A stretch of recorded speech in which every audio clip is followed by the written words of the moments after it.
Monasterio, Hiro Peralta, Jack Roberto at Ken Chan para sa espesyal na 40th anniversary TV comeback ng Voltes 5 sa Kapuso Network. Yan ang chika ni Nelson Canlas.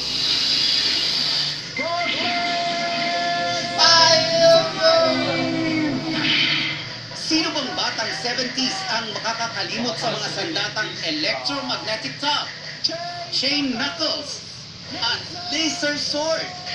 Ilang segundo lang ang 5 flying machine, magiging isang higanting robot na para sumugpo sa kasamaan at protektahan ang mundo. Let's party!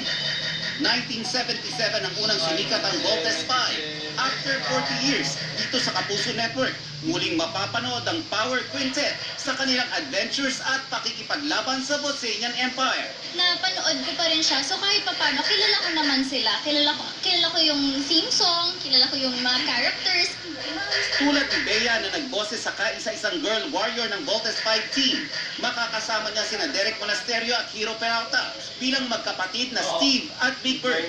Nalala ko dati may mga shake powder, mga collectibles pa ako ng Voltes 5, ganun. So, medyo naging fan din po ako. Pop culture yan eh. Pag sinabing Voltes 5, alam mo na yung papasok sa isip ng mga tao. Yung theme song, bigla na nilang kakantayin yan. And the Vault In. Hindi talaga ako makapaniwala na darating yung araw na mag-iisa ako sa mga boses ng mga characters sa Voltes 5. Hindi rin makapaniwala si Ken Chan na siya ang maglalapat ng boses sa isa sa mga villain. Ako si Prince Atos.